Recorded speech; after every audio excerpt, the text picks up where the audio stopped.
It's Red Eye Radio. Gary McNamara and Eric Harley talk about everything from politics to social issues and news of the day. Whether you're up late or you're just starting your day, welcome to the show. From the Uniden America Studios, this is Red Eye Radio. All across America, we are Red Eye Radio. He is Eric Harley, and I'm Gary McNamara. Good morning. Hi. Hello. Well, there's that headline. James Carville, the Serpent. Serpent claims Trump administration will collapse in the next 30 days due to public opinion. Yeah. Uh-huh. And he also predicted Kamala was going to win without a problem. By a landslide. Yeah. Yeah. It's almost funny just, hearing him. Look, we've said the challenge for the president, nothing's going to collapse in 30 days. We've just said the challenge for the president, again, is the one thing that he's underwater in the polls. And there's only one thing, and it's lowering prices. Yeah. And the latest 62% in the latest poll believe he hasn't done enough to lower prices at this point. Right. Because there was an expectation, unreasonable expectation by some that he would, because he said it a couple of times. Mm-hmm. Didn't say it all the time, but he said it a couple of times in speeches. One of the things that we said about Trump in his first term, the things he did were great. Mm-hmm. Where the Democrats always got Trump is not what he did, but what he said. Right. Yeah. And, we have said that Trump, because of the things that he says and then has to back off on, can be his worst own enemy. Yeah. That can't happen in the second term. We talked about last week, and you had a ton of conservative voices speak up when he said, that when he said Ukraine started the war. Mm-hmm. The president backed off on that, apparently, on Friday on Fox News. Right. He backed off on that and said, no, they attacked. You can't do that. Ton of conservative voices where he said that, Zelensky's the dictator. Mm-hmm. Ton of criticism. He backed off on all of that, which is good. Yep. And I want to play this here from Pete Hegseth, because the thing is, Trump doesn't need to say the things he says at times. It may just be emotion coming out, whatever. Mm-hmm. Because he has got the best surrogates out there. Yeah. I'm going to play Pete Hegseth here in just a second. He cleans it all up. Mm. He cleans it all up where you're listening going, yep. He's got people like Hegseth. He's got Marco Rubio that's done a wonderful job articulating, what the United States wants to do over there. He's got J.D. Vance doing a great job. So, and those are I'm just mentioning them right now because on Ukraine, they seem to be the loudest voices. But right. Let's play a little bit of Hegseth on Fox News Sunday. Okay, so let's start here. Tomorrow marks 3 years, an anniversary of the start of this war. Russia apparently is planning to declare victory tomorrow. There are propagandists who say they're going to share messages that the West essentially abandoned Ukraine. I mean, how does the U.S. and will it counter that messaging if that's a victory lap Russia tries to take? Well, Vladimir Putin can attempt to take all the victory laps he wants. The reality is the president is focused on one thing and one thing only, and that's stopping the killing and the destruction across Ukraine and ensuring an enduring peace. So both sides are going to make a lot of claims, and the president has very directly engaged both sides in real time. There's bilateral negotiations with Russia, which, by the way, no one else has been able to do. Joe Biden was never able to bring Russia to the table for actual peace talks. Only Donald Trump. He's the only man in the world that would be able to do that. He's also engaging directly with Ukraine. There's going to be bumps in the road in these conversations when you're seeking a historic peace. And ultimately, our role is to do just that, and President Trump is doing that. So I don't need to get into the characterization of, we know who invaded who. We understand the stakes of this game.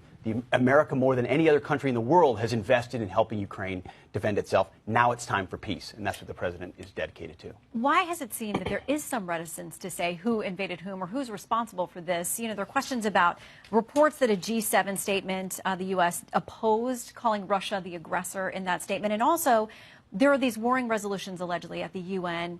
The U.S. wanted to essentially water down what Ukraine is trying to offer. This is what the Wall Street Journal reports.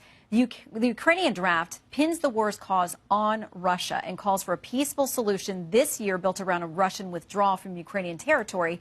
The U.S. resolution makes no reference to who started the war and makes no specific demands of the Kremlin. You know, your former colleague, my current colleague, Brian Kilmeade, pressed the president numerous times on this on Friday, and he finally did say, okay, Russia attacked. But why does it seem there's some hesitance to say that? My question is, does all the finger pointing and pearl clutching make peace more likely? That's the enduring question the president is asking. He wants peace. And if that's the case, you've got to stare down the Russians and Vladimir Putin and who they've chosen to negotiate and have earnest conversations about difficult things, about security guarantees, about 2014 borders, what those will look like, about NATO members. Same thing with Ukraine, constructively and productively. So standing here and saying, you're good, you're bad, you're a dictator, you're not a dictator, you invaded, you didn't, it's not useful. It's not productive. And so President Trump isn't getting drawn into that in unnecessary ways. And as a result, we're closer to peace today than ever before. And I've been privy to these conversations. Great progress is being made. Zelensky should come to the table because this economic partnership is an important thing for the future of his country. And we hope that he will very soon. But All right. Now, when he said the president won't be drawn into it, the president created that one. Yeah, He created that. Yeah. He wasn't drawn into that. Yeah. But again, if you're able to get a deal with Ukraine that economically benefits them and the United States, and you're able to get peace, however you get it, that's what you'll be judged by. Yeah, and you'll be judged by the tenets of what got you that peace. Right. You know what the actual deal is. Treasury Secretary Bessent said the U.S.-Ukraine deal featuring strategic minerals, energy, and state-owned enterprises has an implicit economic security guarantee. The deal is part of President Trump's long-arc negotiating strategy for peace between Ukraine and Russia. Let the Ukrainians get back to a peaceful existence, he said on Sunday Morning Futures. So the first part of this is a partnership between Ukraine and the U.S. that involves strategic minerals, energy, and state-owned enterprises, where we set up a partnership and we are looking to go forward. He said it contains an implicit economic security guarantee. Security matters. Moscow and its allies cannot be allowed to gain control over Ukraine. That means we must work together for across a free world. So it'll be interesting to see where that goes. I mean, you saw Zelensky over the weekend say, wait a minute, we got this as a grant from the last administration. It's not what we owe you. You gave it to us as a grant. We don't owe you anything. We'll see where that goes because, as you see, both sides are playing the negotiating game, and it's going to happen during it. And for us to sit there outside of the negotiations and go through each and every claim that's made of what's in the deal really gets you nowhere at this point. But it does seem as if what the Treasury Secretary is saying, along with Hegseth and Rubio and anybody else involved in it, it looks like they're trying to make some type of economic partnership, which should be fine. And you and I said it from day one when Trump came out about the minerals and stuff, that Zelensky needs to think about that. Whatever it ends up being finally, but he needs to think about it because if the United States has an economic peace, this is about the economics of the United States. We have an economic deal where we're going to be buying all this stuff from you, maybe at a discounted price, whatever. But we want this and we want to be your major customer. Well, then you do have that implicit security arrangement because United States interests are involved in it. Well, and that's something that Vice President Vance was talking about. He said, look, if we, and this also helps them to pay what they owe. This is a good way for them to get that implied security, that built-in relationship and common interest that's right there on their soil, right? If we're talking about that, then you're developing a different kind of relationship that essentially, and I don't think Vice President Vance said this, maybe he did in another part of the conversation I saw. Maybe he brought it up, but I missed it. It also sets the tone for Russia. Hey, we now have a viable interest here this is our stuff we're getting here. We're getting this from them. We don't own the land, but yeah, we kind of do. This is our lease. So you set the tone there. And you don't cross that line. Because the moment you do, then you're acting against American interests. And you can make the argument, well, he's acting against American interests if he reaches outside of his own boundaries. But this has a greater footing in that regard.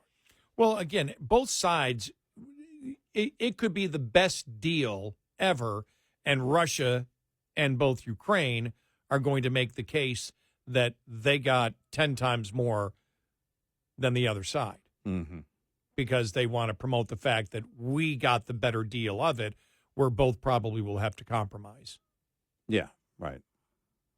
On what they want. What that deal will be, I don't know. Yeah. Look, we talked last week when Trump talked about, Russian, well, he's getting too friendly with Putin, but you and I remember, because we don't live in the bubble of today, when 2 weeks ago he was pounding on Putin and Russia and said, hey, economic sanctions that we can put on Russia will hurt them.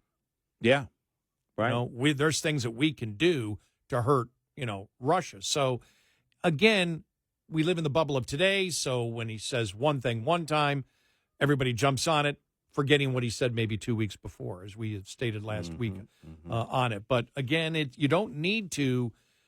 He's got to make sure he isn't his own worst enemy. I'm talking about Trump here when he speaks about things, because it doesn't do any good to, take 4 or 5 days where all of your surrogates that are wonderful surrogates have to just in a very gentle way back off from what you said. But he clarified Trump clarified it on Friday when he told Fox News, no, Russia attacked Ukraine. Right. But it's those things that don't matter that. One of the things that and we said this last week, one of the things that brought down the Biden administration is the lies were so obvious. Yeah. Yeah. They were the things that they said, the misinformation was so self-evident. Right. The border is secure. Right. Yeah. Come on.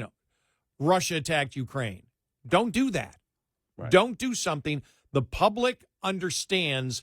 The public now, because of social media, is paying enough attention where they know what's going on, especially the voter does. Mm-hmm.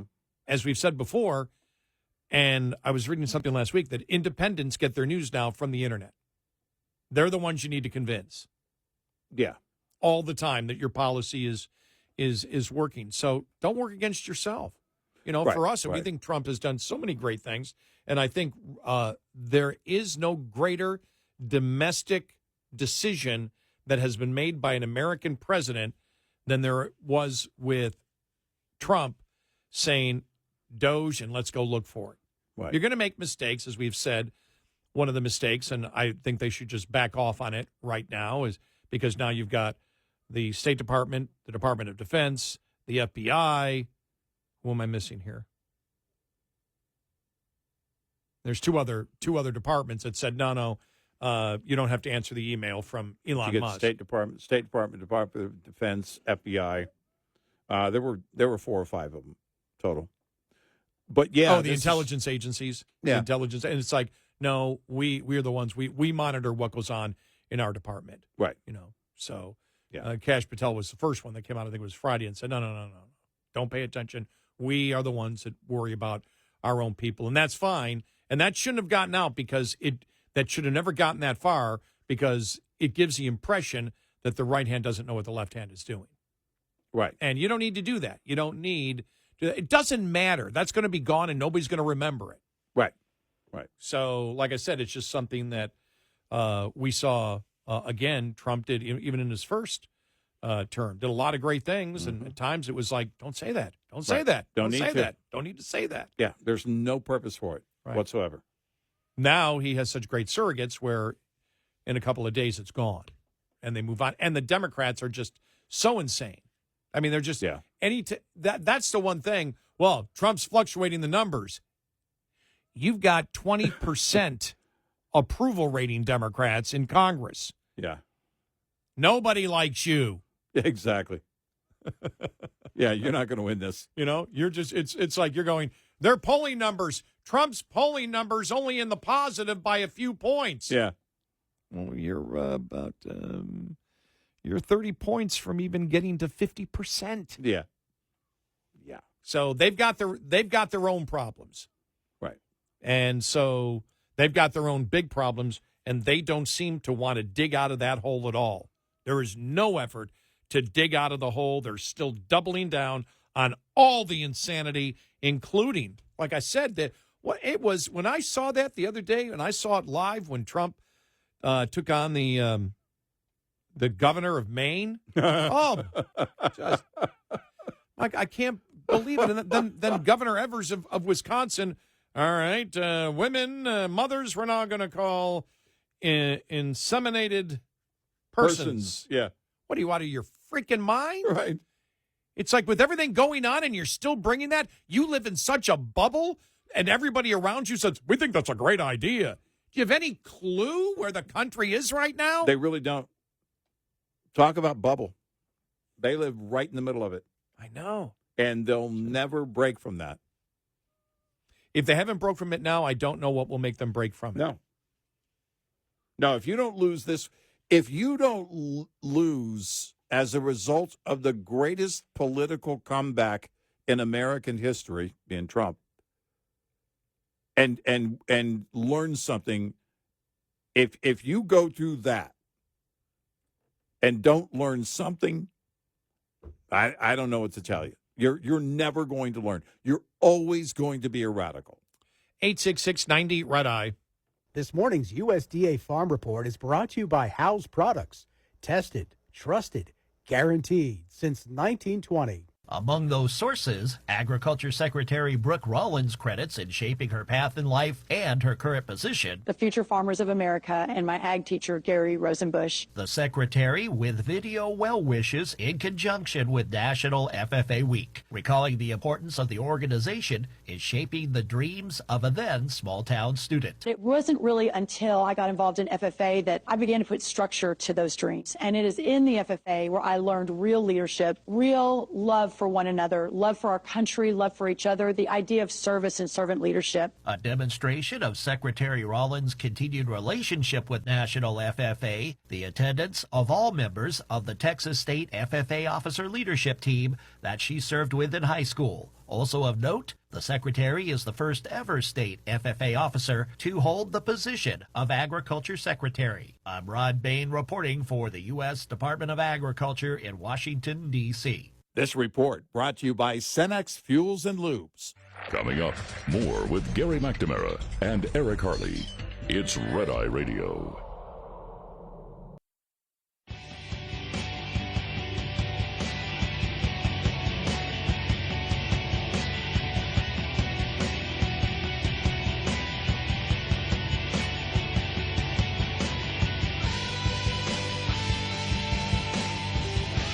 It's Red Eye Radio. He's Eric Harley, and I'm Gary McNamara. Oh, my gosh. What?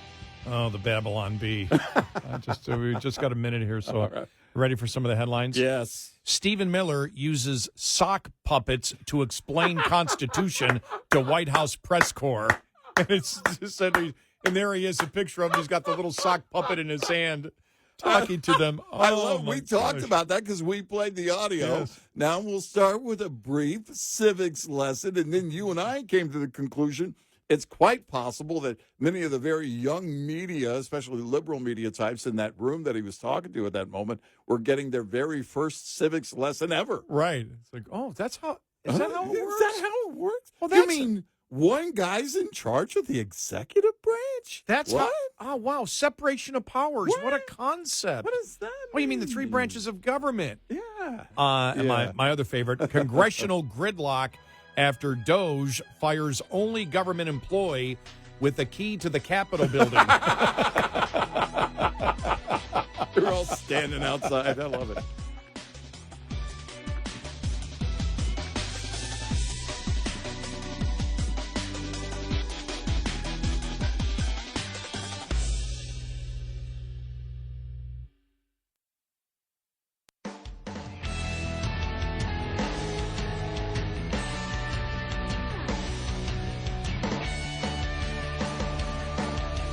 You're listening to Red Eye Radio from the Uniden America Studios.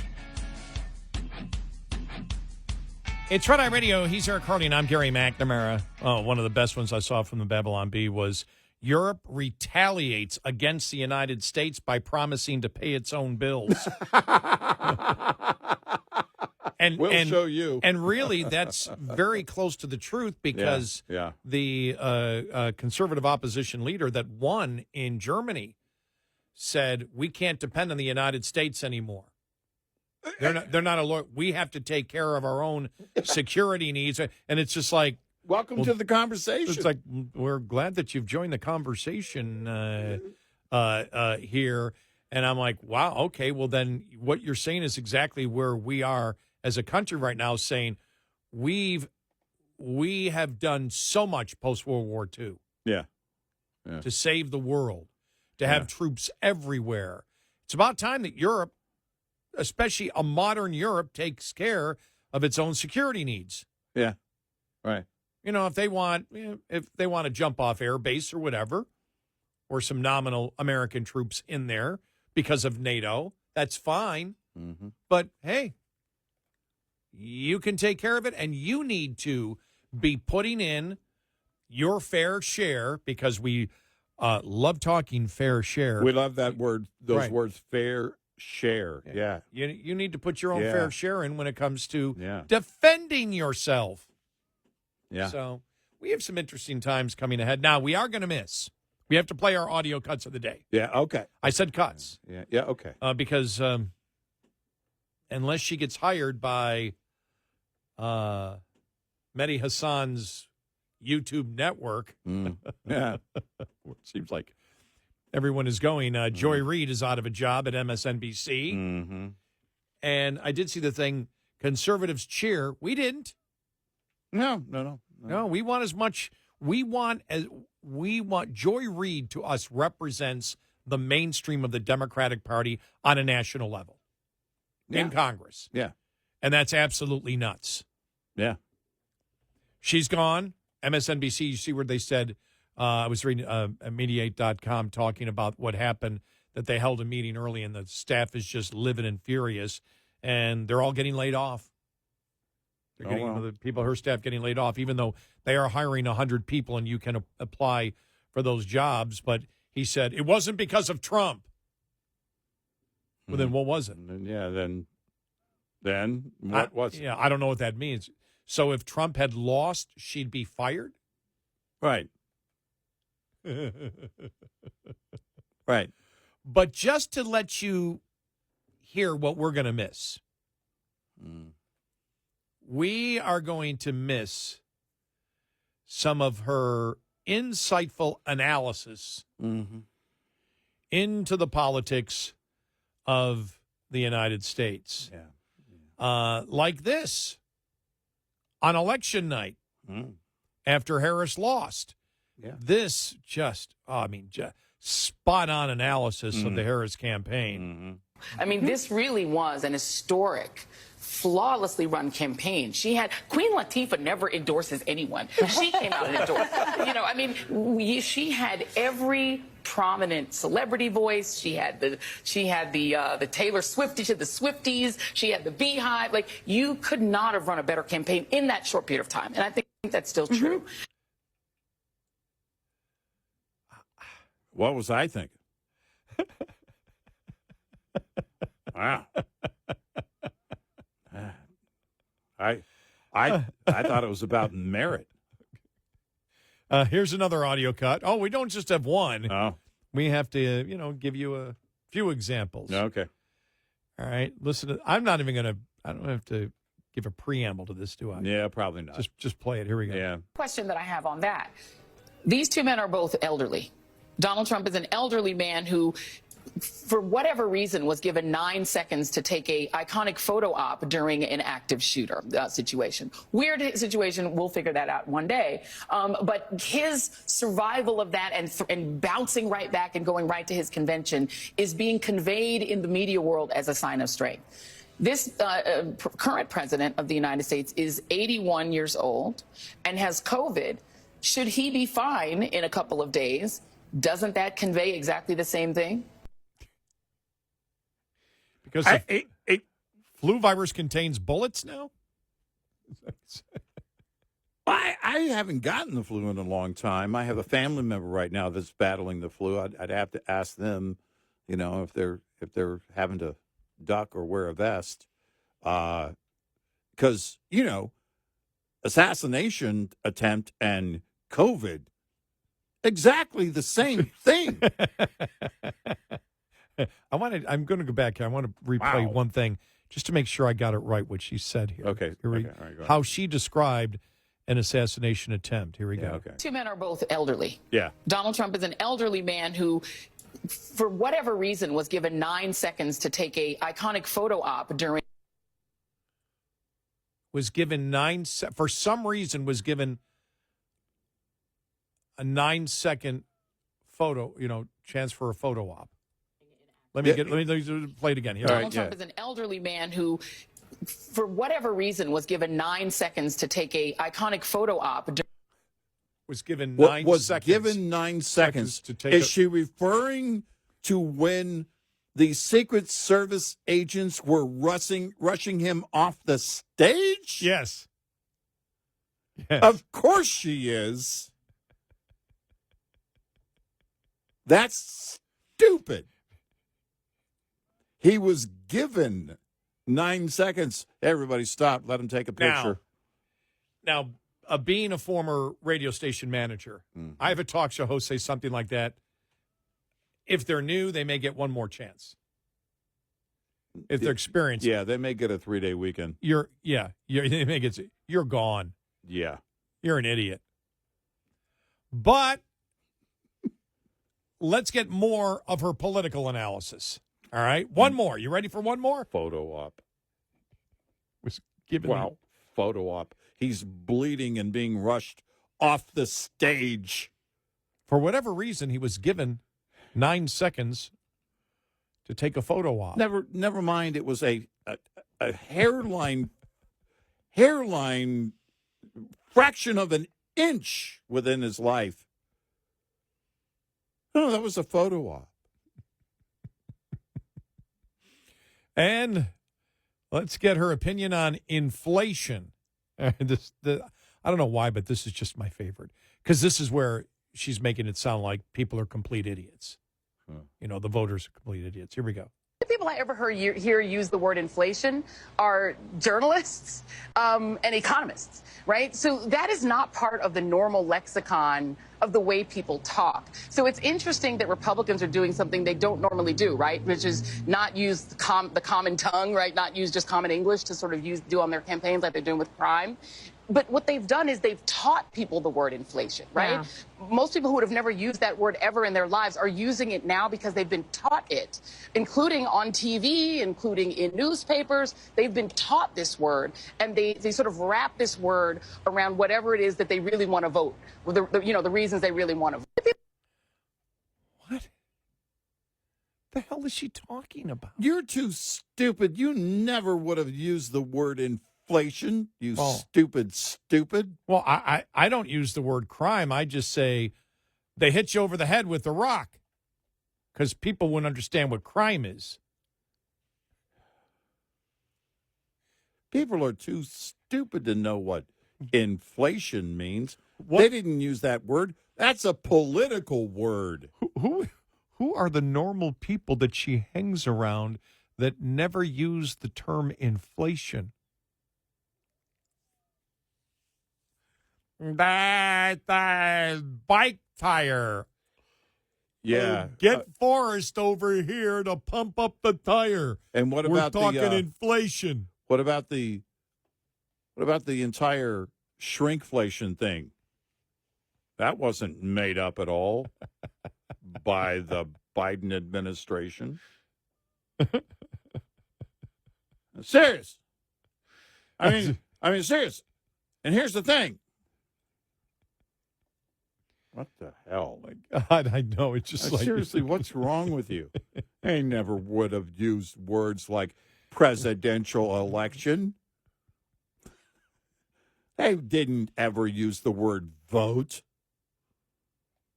Inflation. They don't know what money is for. Now, the best thing is, though, when you take somebody like, Joy Reid or Alex Wagner, who also, I guess, had to leave her Sunday show. I guess Jen Psaki's taking over that one. But the number of comments that it's like, oh, my gosh. Jen said, what did John Nolte say? The white translucent Yeah. representative of the Biden campaign replaces the people of color resistance. Like, oh my God. Yeah. It's all racism from MSNBC. Yeah. All racism. Yeah. Oh gosh. And then the great Larry O'Connor at WMAL. I saw his post earlier yesterday where he said, "Oh my gosh," he goes, the white people just cost the white people just cost MSNBC in that lawsuit that they settled last week, I believe it was. Yeah. It just cost the company tens of millions of dollars. Right. The white people, it was Rachel Maddow and Hayes. I can't think of his first name. Keep thinking Stephen Hayes, but it's not Stephen Hayes. That's is he a never Trumper now? But the two white people cost him tens of millions of dollars, so they fire the people of color on MSNBC. Chris Hayes, yes. Yeah. Now, Larry, if you're listening, I'm paraphrasing, but it gets the message across. I was dying laughing when I read that one. It's like, racist! Yeah. You're all a bunch of racists! Right. Oh, my gosh. Yeah, it's, but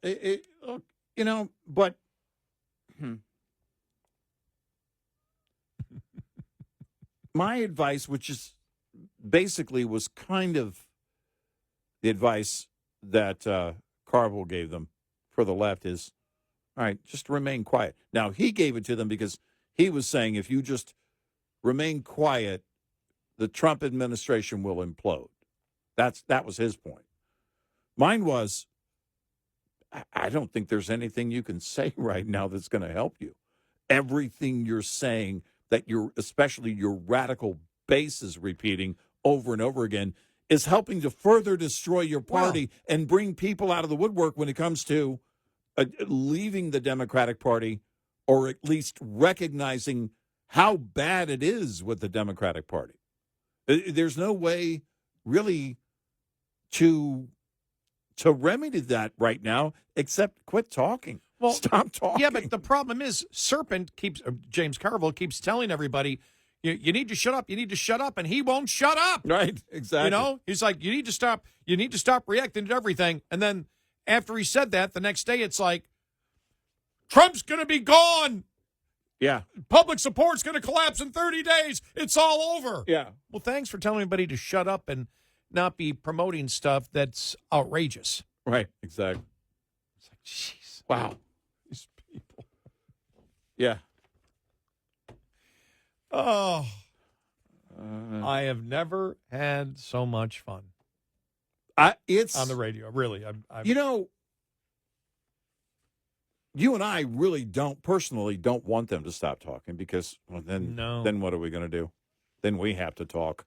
That's no fun.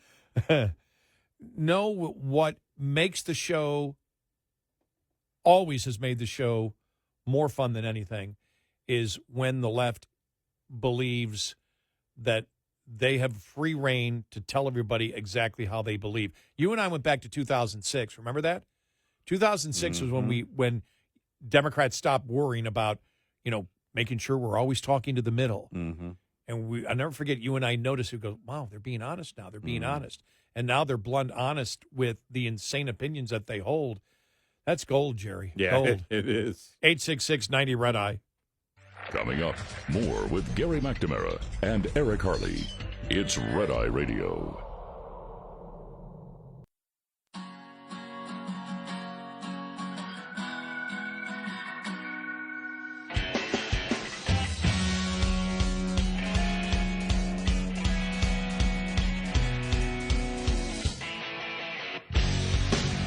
Hey, Twilight Radio, he is Eric Harley, and I'm Gary McNamara. Oh, man, just finally the other thing here that I just loved, the Babylon Bee. All right. Bummed about that hockey game last week. Here are the things America is better at than Canada. Being warm. Overthrowing tyrannical governments. Oh. College football. Uh-huh. Getting a tan. Yeah. Punching Canadians before the hockey game starts. Remembering the Alamo. Not killing off old sick people. Rap music. Eating hot dogs. Yeah. Not a single Canadian out there can eat 60 hot dogs in 10 minutes. We've got them beat.